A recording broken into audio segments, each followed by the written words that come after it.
सरकार से दिया जा रहा है कि पेपर लीक का प्रमाण क्या है, पेपर लीक हुआ या नहीं।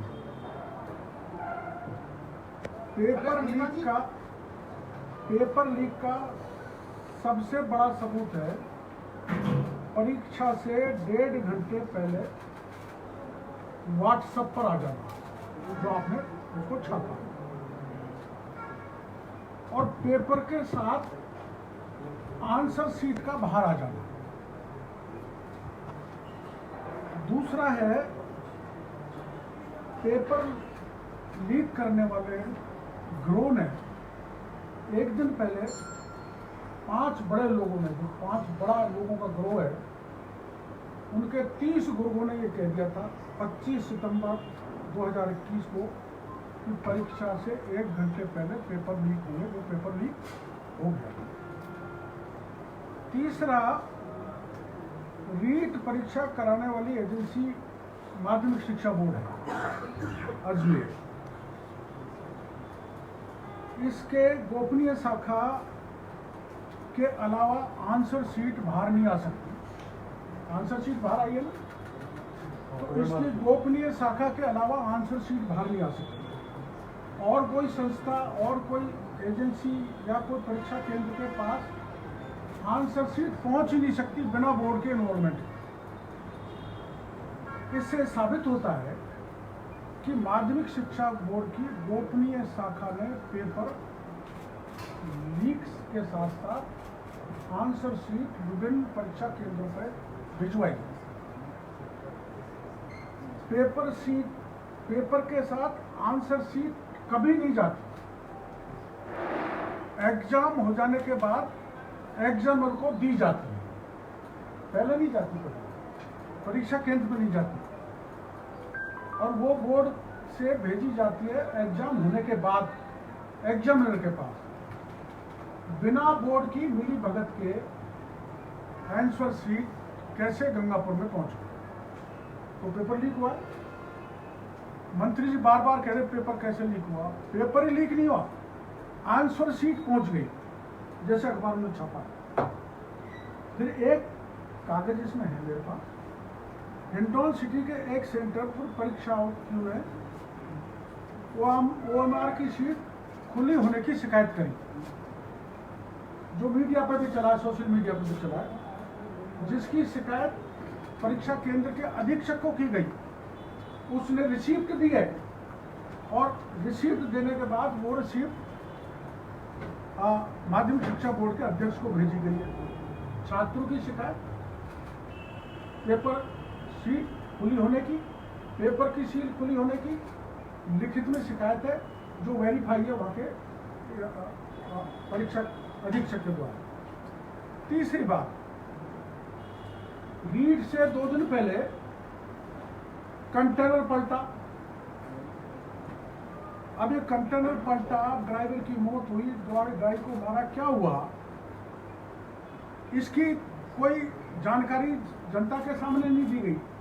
केवल अकेला ही ड्राइवर था। कंटेनर कितने बजे पलटा, ड्राइवर कितने बजे मरा, सांड आया कि नहीं आया, और फिर उसकी मौत की सूचना किसने दी, और फिर मरने के बाद जब वहाँ का CO पहुँचा जमोरामगढ़ का, उससे पूछा गया तो उसने कहा इसमें कोई सरकारी सामान है। और फिर वहाँ पर रींगस की पुलिस का पहुँचना, चलो कोई बात नहीं, रींगस की पुलिस की कोई व्यवस्था होगी। तो ये सारे जो मैं बता रहा हूँ, हिंडौन का मामला, गंगापुर का मामला, कंटेनर का पलटना, और कंटेनर के साथ कोई एस्कॉर्ट नहीं होना, कोई पुलिस की व्यवस्था नहीं होना, ये सारा पेपर लीक करने की ओर और षड्यंत्र की तरफ, साजिश की तरफ मैं आपको ध्यान आकर्षित करना चाहता हूँ। दूसरा, पेपर लीक कहाँ से हुआ? पेपर लीक हुआ विद आंसर शीट गंगापुर से। आप सबको पता है, गंगापुर में 8:30 बजे पेपर लीक हुआ। गंगापुर में 2 को गिरफ्तार किया गया, अब 4 कर लिए, और गंगापुर में, सवाई माधोपुर में ही सर्वाधिक 20 अधिकारी कर्मचारी को सस्पेंड किया गया। 4 साजिशकर्ता और परीक्षा में आंसर शीट वाले गिरफ्तार है। तो गंगापुर से लीक हुआ, पहला एक सोर्स।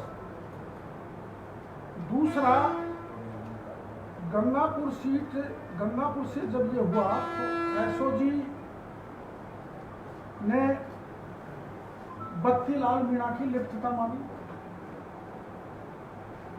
इतने खुलासे के बाद भी बत्तीलाल कहाँ है, खुद एसओजी कह रही है। और एसओजी ने एक बात और कही थी, जो एसओजी के बयान में इसमें लगा हुआ है कि डीएस साइंस गंगापुर,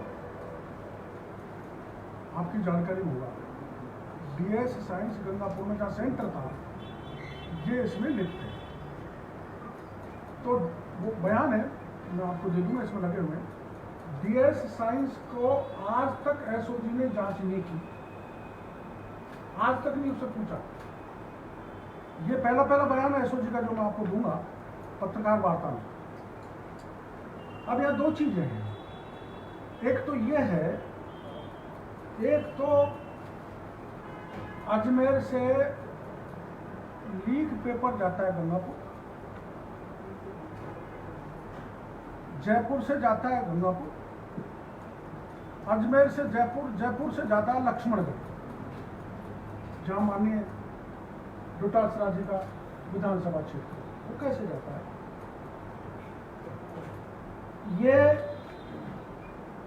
अपना जो बत्तीलाल है, इसको जब तक नहीं पकड़ेंगे, जब तक कांग्रेस का एक बड़ा पदाधिकारी, जिसका मैं नाम आज उजागर करना नहीं उचित समझता, भाग जाएगा या कोई और पुलिस तो वैसे दिक्कत पैदा करेगी, उसके निकट के संबंध है माननीय डोटासरा जी से।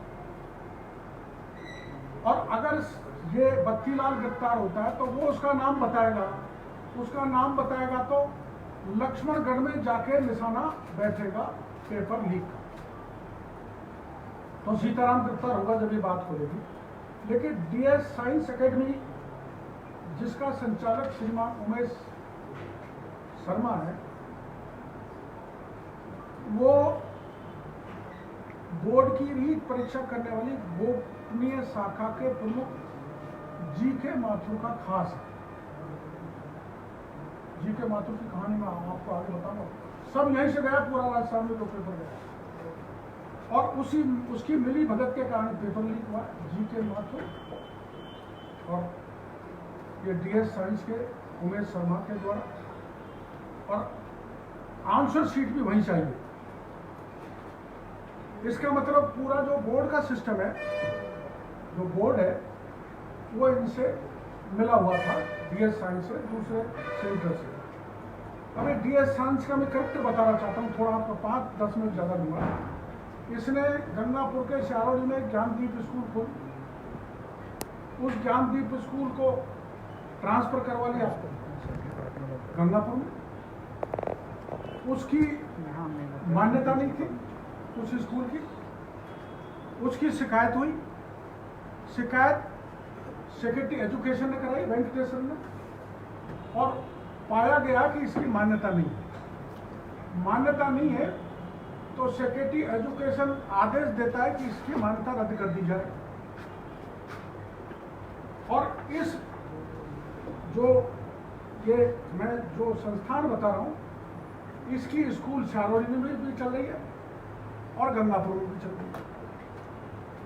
अब ये जब वेंकटेश्वरन हटता है तो 23/9/2019 को, इसमें कागज है, मैं पूरे दूंगा, सीएमओ से दबाव जाता है एमएलए रामकेश मीणा के कहने से कि इसकी जो मान्यता सेक्रेटरी ने खत्म की है इस इंस्टीट्यूट की, इसको बहाल करो। सीएमओ की दखल से डायरेक्टर नथमल ढंडेल उसको बहाल कर देता है। सेक्रेटरी एजुकेशन के आदेश को ओवर रूल कर देता है। दोनों के आदेश इसमें है, मैं आपको दूंगा। तो ये फर्जी है।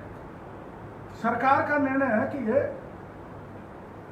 मान्यता प्राप्त नहीं है, फर्जी है, फिर भी सरकार ने उसको सेंटर बना दिया और फर्जी बाकायदा चल रहा है। इसी सरकार के कहने पर इसमें इसको मान्यता दी गई। ये अवैध इंस्टीट्यूट में ये काम हुआ। अब फर्जी के इसके कहने का मतलब ये है कि संस्था को ऊपरी तौर पर सरकार का संरक्षण प्राप्त है, मान्यता प्राप्त स्कूल नहीं होने के बाद भी परीक्षा सेंटर बनाए। अब आप सोच रहे होंगे कि संस्था फर्जी है, इसका रीट पेपर लीक से क्या मतलब है, लेना देना। हम आपको बताता हूँ, संस्था के सचिव श्री उमेश शर्मा ने फर्जी मान्यता ही नहीं दी। माध्यमिक शिक्षा बोर्ड की परीक्षा गोपनीय शाखा के कर्मचारी अधिकारियों के साथ मिलकर फर्जीवाड़ा कर बोर्ड परीक्षाओं में मेरिट लाने और प्रतिस्पर्धा संस्थाओं की मेरिट प्रभावित करने का काम किया, जिसकी शिकायत एसीबी में हुई। एसीबी ने जांच की, जिसमें जी.के. माथुर, मोहन सिंह रावत, रविंद्र व अन्य जो वहां के बोर्ड के अधिकारी कर्मचारी थे उनको दोषी पाया गया। और जी.के. माथुर ने इसी संस्था के प्रमुख को बताया था कि तुम्हारी कॉपी गई है वहां पर जिस एग्जामिनर के पास, उस एग्जामिनर का नंबर नाम जगह बताया और वहां से अपनी स्कूल के मेरिटोरियस बच्चों को नंबर बढ़ा के पास कराया, जिसमें कॉपियों में काट छांट हुई और उस काट छांट की जांच हुई तो वो एग्जामिनर को एसीबी में दोषी पाया गया और विभाग को लिखाया गया कि इसके खिलाफ कार्रवाई की जाए। लेकिन राजनैतिक रसूख के कारण एसीबी की उस जांच को दबा दिया गया इसी राज्य में। अब बोर्ड की परीक्षा के दौरान बोर्ड की गोपनीय शाखा के निर्देश